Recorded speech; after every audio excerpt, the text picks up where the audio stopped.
Halo guys, selamat datang lagi di channelku. Kali ini saya masih menggunakan suara yang sama karena mikrofon eksternal dari online belum datang. Oke, daripada kita menunggu lama, mari kita saksikan dulu videonya. Tapi sebelum itu jangan lupa kita pembukaan dulu.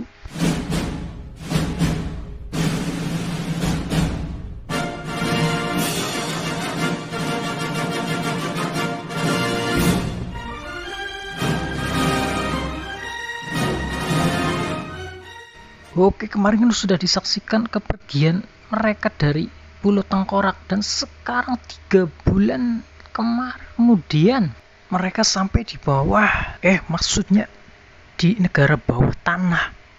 Maaf ya guys bila mulut saya sering keceletot. Dan kita sekarang melihat Sun Wukong sedang berlari-lari, tap tap tap. Dan Sun Wukong berkata, "Di sini tempatnya, aku ingat tempat ini," sambil dia melenggok-lenggok ke sana kemari. Kita sudah mau memasuki dunia bawah tanah. Oke, Sin berpindah ke dinasti Tang. Mereka didatangi dewa kegelapan dan antek-anteknya. Penduduk merasakan gelisah dan ketakutan. Oh ya, pasti kalian ingatkan cerita-cerita sebelumnya. Bulu terbang diputus karena dewa kegelapan takut kalau kena imbas peperangan Asura dengan dewa langit terang. Dan sampailah di sini bulu terbang mendarat.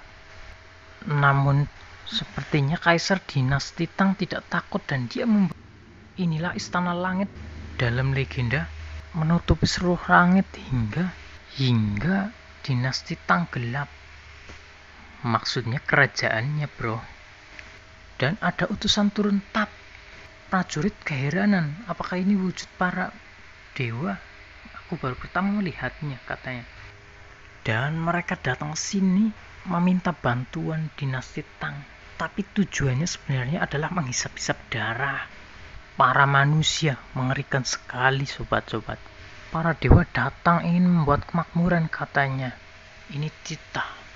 Dan kaisar pun menerima dewa kegelapan dan para pengikutnya dan bersedia membantu.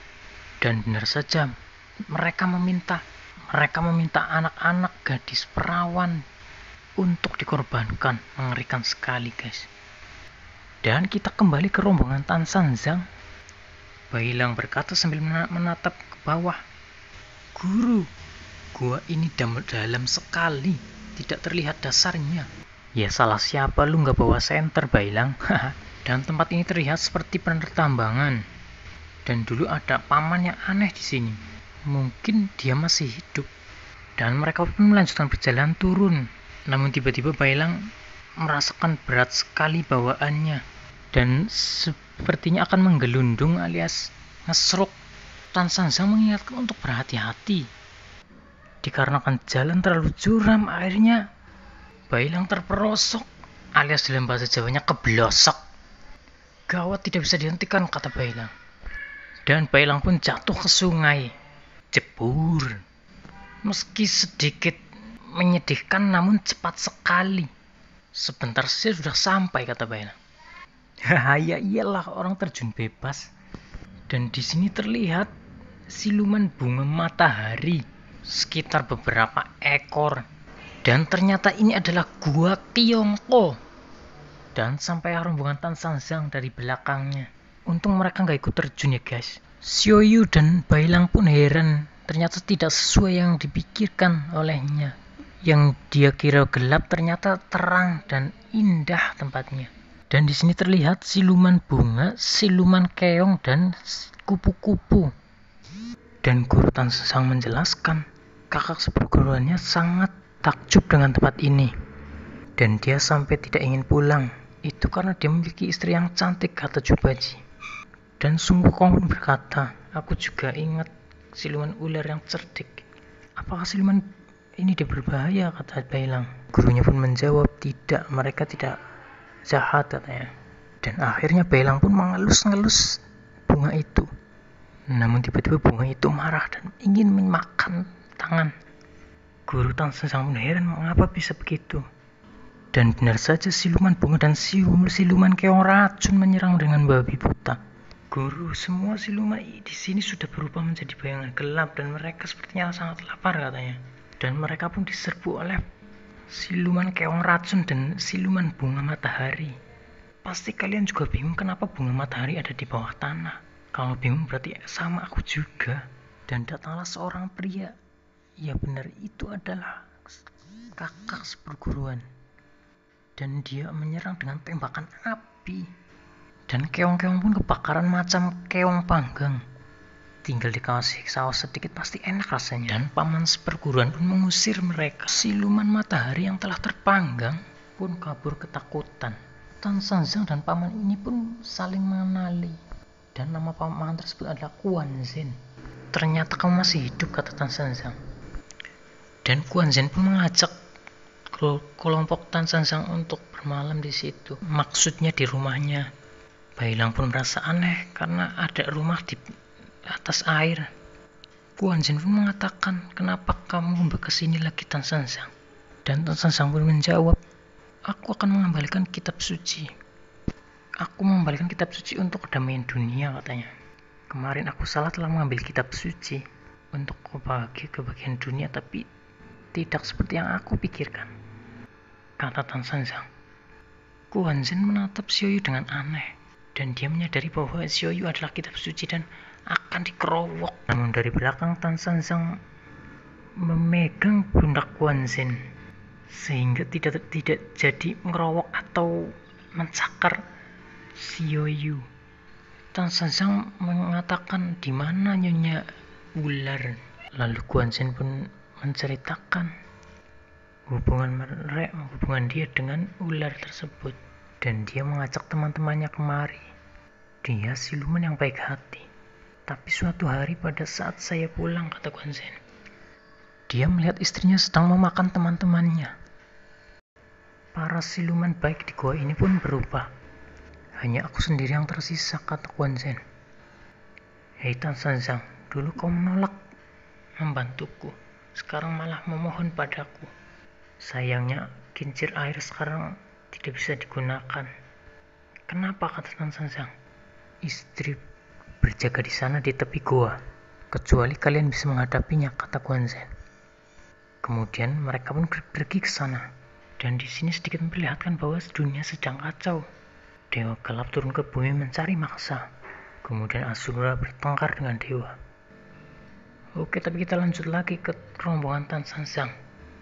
Mereka langsung disambut di tepi gua oleh siluman ular putih. Kamu memakan semua teman seperguruanku, kata Kuan Zhen kepada ular tersebut. Dan Kuan Zhen pun berkata kepada ular tersebut, meminta agar menggunakan jalur kincir air untuk menyeberangkan Tan Sanzang. Ini Tan Sanzang, apa kamu masih ingat, katanya. Dan siluman ular itu pun menyadarinya. Nyonya ular putih, aku ingin meminjam kincir airmu, kata Tan Sanzang. Ular putih pun menjawab, aku bisa membantu mengantar menggunakan kincir air. Tapi ada syaratnya, kata ular tersebut. Ternyata ratu ular tersebut menggoda Tan Sanzang untuk mantap-mantap sambil menggoda secara agresif dengan melenggok-lenggokkan badannya. Dan pertanyaannya, apakah penonton pada tergoda dengan lenggokan-lenggokan nyonya ular tersebut? Namun dari belakang Sun Wukong tidak terima dan langsung menyerang. Nampaknya Sun Wukong sangat kesal sekali.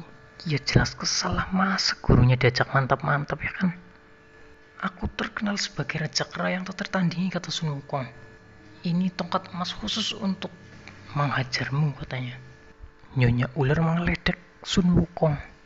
Raja kera apaan? Kamu hanya siluman kera yang mengikuti Tan Sanzang.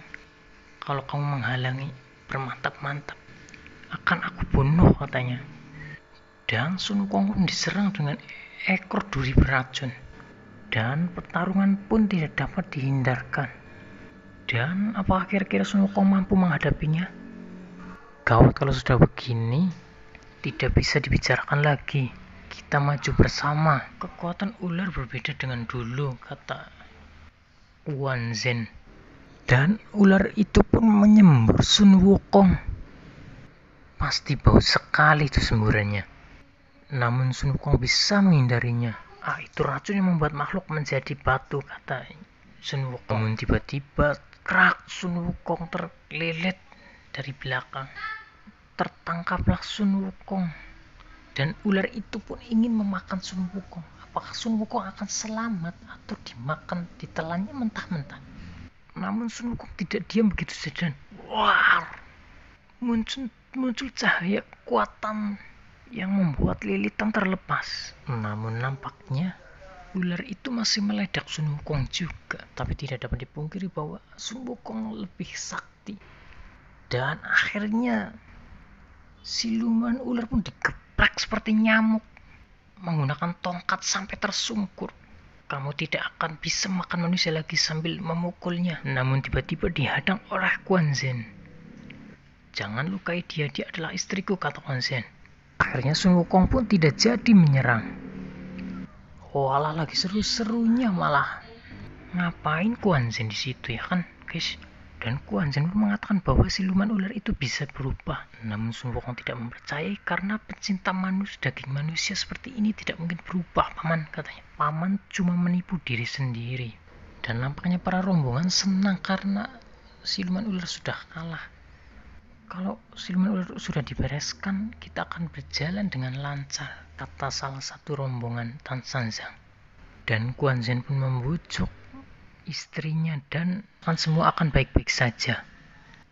Dan apakah Guan Zhen akan menarik tuas tersebut? Namun Guan Zhen mengatakan dan meminta suatu permohonan sebelum Tan Sanzang pergi.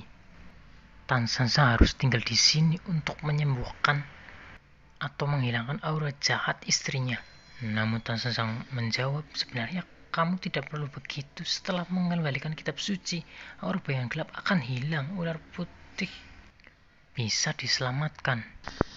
Namun Guan Zhen tetap bersikeras, selamatkan ular putih dulu. Kalau tidak bisa selamatkan dunia, tidak perlu diselamatkan, katanya. Kamu tahu karakterku, aku paling benci orang memaksaku, kata Tan Sanzang. Karena Tan Sanzang menolak, akhirnya Guan Zhen meminta agar Tan Sanzang melalui jalur monster. Pada akhirnya juga sama seperti waktu itu, kata Tan Sanzang. Bailang, ayo kita balik mengikuti jalan. Tidak masalah, kata Bailang. Kita kembali ke permukaan dan mengikuti jalan, katanya. Hei, apakah kalian akan pergi begitu saja, kata Guan Zhen. Kamu juga memberi nasihat supaya jangan terlalu lama di sini, katanya. Kata Tan Sanzang maksudnya, cuy. Namun tiba-tiba Guan Zhen ditusuk dari belakang oleh ular. Tan Sanzang dan kawan-kawannya pun kaget. Kenapa ini bisa terjadi? Guan Zhen dasar tidak berguna, kata ular tersebut. Karena tidak bisa membujuk Tan Sanzang. Kamu adalah pria bodoh yang tidak menerima kenyataan. Hidup di masa lalu emang indah, tapi semua itu hanya ilusi, kata siluman ular tersebut kepada Guan Zhen. Aku sekarang bukan ular putih yang kamu kenal. Aku tidak akan kembali, sambil melemparkan Guan Zhen dengan ekornya. Membuat rombongan Tan Sanzang semuanya kaget. Tiba-tiba muncul api yang mirip seperti yang ada di mimpi Xiaoyu. Dan pasti kalian tahu kan, ini ikut campur tangan siapa. Dan kedatangan api tersebut membuat nyonya ular berubah dan memiliki tenaga yang luar biasa. Dan apa yang terjadi dengan nyonya ular tersebut? Dan nyonya ular itu pun berganti kulit. Dan rambutnya yang tadi kuning berubah menjadi ular. Sepertinya Sun Wukong dalam bahaya ya, kawan-kawan. Kekuatan ratu ular ini menjadi sangat tinggi, yang membuat rombongan Tan Sanzang terheran-heran. Dan Sun Wukong pun menyadari bahwa ini adalah ulah Yuan Tianxun. Dan benar saja, Yuan Tianxun muncul sambil berkata, aku sudah mengeluarkan kemampuan tersembunyimu. Puja aku, maka aku akan mendapatkan kamu akan mendapat ketenangan dan kebahagiaan yang tidak pernah kamu dapatkan sebelumnya, kata Yuan Tianxun. Tuhan tenang saja, aku tidak akan mengecewakanmu, kata ratu ular tersebut. Kemudian Yuan Tianxun pun kembali menghilang. Dan ular itu pun menjadi sombong dan membanggakan dirinya sendiri. sebagai wanita ular yang cantik dan kuat. Tapi sayangnya jahat ya guys. Aduh, percuma saja. Dan Tan San Zhang pun menasehati ular maksudnya. Dan ular itu pun bersikeras menjawab, ngapain? Mengajar kebahagiaan di kehidupan. Tan San Zhang, kalau kamu ke surga barat, apa yang kamu dapatkan katanya. Dan ular itu pun kembali menyerang Sun Wukong. Untung Sun Wukong dapat menghindarinya. Kamu ini hidup kembali tapi tidak berubah. Kali ini kamu tidak akan beruntung, kata Sun Wukong. Kemudian para pasukan Tan San Zhang pun mencoba lari. Namun apa yang terjadi? Sun Wukong terkena tangkapan ular tersebut dan terjerat. Dan untuk episode kali ini pun bersambung. Apabila kalian penasaran apa kelanjutan cerita ini dan apa yang terjadi dengan Sun Wukong, apakah dia akan selamat? Kalau kalian penasaran, silakan like, komen, dan subscribe channel gue dan pukul loncengnya biar kalian tidak ketinggalan berita selanjutnya. Terima kasih.